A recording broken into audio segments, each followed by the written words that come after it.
নমস্কাৰ মই আজি আপোনালোকৰ মাজত ফেসবুক লাইভ এটা কৰিবৰ বাবে উপস্থিত হৈছো ডিমা হাছাও জিলাৰ উমৰাংছু বুলি ক'লে আমাৰ মনলৈ আহে এটা সুন্দৰ লেক আপোনালোকে লেকটো চাওক মই আপোনালোকক দেখুৱাইছো যিমান দূৰলৈকে চকু যাব সিমান দূৰলৈকে আপোনালোকে লেকটো দেখা পাই থাকিব এই লেকটো নেচাৰেল লেক নহয় এই লেকটো হৈছে আমাৰ যেতিয়া কপিলি হাইড্ৰ পাৱাৰ প্ৰজেক্ট হৈছিল তেতিয়া সেই প্ৰজেক্টৰ অংশ হিচাপে এই লেকটো নিৰ্মাণ কৰা হৈছিল আপোনালোকে আচৰিত হ'ব এই লেকটো 18,000 বিঘা মাটিৰে আবৃত হৈ আছে আমাৰ অসমত বা উত্তৰ পূৰ্বাঞ্চলত ইমান ডাঙৰ লেক হয়তো দ্বিতীয়টো নাই লেকৰ লগতে গল্ফ ফিল্ড বুলিও এখন আছে যদিও ইয়াত গল্ফ নহয় আমাৰ পুৰণা ইয়াতে আমি গল্ফ ফিল্ড বুলিয়ে ইয়াক জানো আৰু গল্ফ ফিল্ডখনো প্ৰায় 17,000 বিঘা মাটিৰে আবৃত হৈ আছে যেতিয়া আপোনালোকে কেতিয়াবা ডিমা হাছাওলৈ আহিব উমৰাংছুলৈ আহিব এই লেকৰ প্ৰাকৃতিক মনোমোহা দৃশ্যই আপোনালোকৰ মন আকৰ্ষণ কৰিব আৰু হসাকৈ মই আজি ৰাতিপুৱা উমৰাংছুলৈ আহিছিলো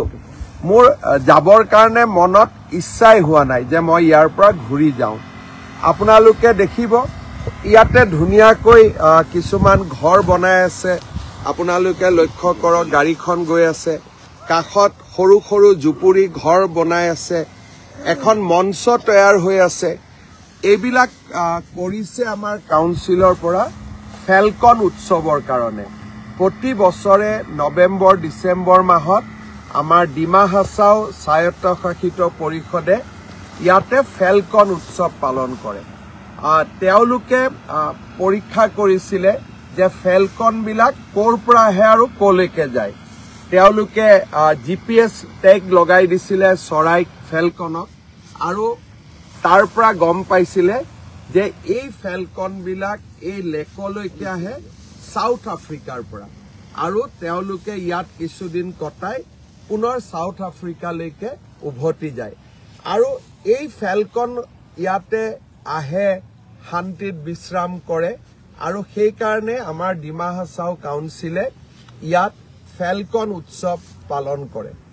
এতিয়া আপোনালোকে প্ৰশ্ন কৰিব যে মুখ্যমন্ত্ৰী আজি উমৰাংছুলৈ কিয় আহিছিল আজি আমি উমৰাংছুলৈ আহিছিলো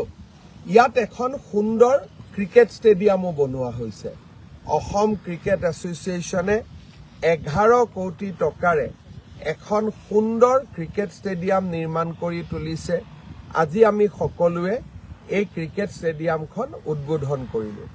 মই আপোনালোকক আহ্বান জনাম আপোনালোকে ডিমা হাছাওলৈকে আহিব হাফলং চাব ইমান সুন্দৰ প্ৰাকৃতিক পৰিৱেশ হাফলঙৰ পিছত উমৰাংছু এই উমৰাংছু লেকত এতিয়া আপোনালোকে নাৱেৰে বা বোটেৰে এই লেকৰ আপোনালোকে যি ভিউজ বা গোটেই লেকখন আপোনালোকে ঘূৰিবও পাৰিব বোটৰ ব্যৱস্থা কৰা হৈছে ইয়াত লাহে লাহে হোম ষ্টে গঢ়ি উঠিছে দুই এখন সুন্দৰ হোটেলো নিৰ্মাণ হৈছে আৰু হোম ষ্টে বিলাক সঁচাকৈয়ে সুন্দৰ সুন্দৰ প্ৰাকৃতিকভাৱে মনোমোহা স্থানত নিৰ্মাণ হৈছে আৰু সুন্দৰ খাদ্য ডিমাচা খাদ্য ইয়াত কাৰ্বি মানুহ আছে কাৰ্বি খাদ্য ইয়াতে গোৰ্খা ৰাইজ আছে তেওঁলোকে গোৰ্খাত সুন্দৰকৈ গোৰ্খা লোকসকলে পিঠা বনায় ইয়াতে এক প্ৰকাৰ ক'ব গ'লে প্ৰাকৃতিক সৌন্দৰ্যও আপোনালোকে অনুভৱ কৰিব পাৰিব আৰু আমাৰ ডিমা হাছাও জিলাৰ সুন্দৰ খাদ্যৰো আপোনালোকে জুতি ল'ব পাৰিব মই আপোনালোকক আকৌ এবাৰ লেকটো দেখুৱাই দিছো এবাৰ লেকটো আকৌ এবাৰ চাওক যিমান দূৰলৈ চাই আপোনালোকে দেখিয়ে থাকিব আৰু যিখিনি স্থানত আমি থিয় হৈ আছো তাৰ পৰাটো মাত্ৰ আপোনালোকে এটা ভিউ পাইছে মই হেফালেও আপোনালোকক দেখুৱাই দিছো হোফালে এই গোটেই লেকটোত কিমান আছে 18,000 বিঘা মাটি আছে 18,000 বিঘা আৰু যদি মই যিখন গল্ফ ফিল্ডৰ কথা কৈছিলো সেইখন আমাৰ সন্মুখতে আৰু সুন্দৰভাৱে ডিমা হাছাও জিলাৰ পাহাৰ পৰ্বত দেখা পাব আৰু তাৰ লগতে এই গল্ফ ফিল্ডখন মই অসমবাসী ৰাইজক অনুৰোধ কৰিম যে কেতিয়াবা আপোনালোক ডিমা হাছাওলৈ নিশ্চয় আহিব উমৰাংচু হাফলং এই মনোমোহা স্থানবিলাকত নিশা কটাব আৰু আপোনালোকে উপলব্ধি কৰিব আমাৰ অসমখন কিমান ধুনীয়া আমাৰ অসমত কাজিৰঙা আছে মানস আছে পবিতৰা আছে ওৰাং আছে আমাৰ ৰাইমনা আছে দিহিং পাটকাই আছে আৰু লগত আমাৰ উমৰাংচুৰ এই সুন্দৰ প্ৰাকৃতিক সৌন্দৰ্যও আছে এতিয়া মই গুৱাহাটীলৈ ঘূৰি যাম মই মাত্ৰ অলপ সময় আপোনালোকৰ পৰা ললো যাতে আপোনালোকক মই আমাৰ উমৰাংচু লেকটো দেখুৱাব পাৰো বহুত বহুত ধন্যবাদ আকৌ লগ পাম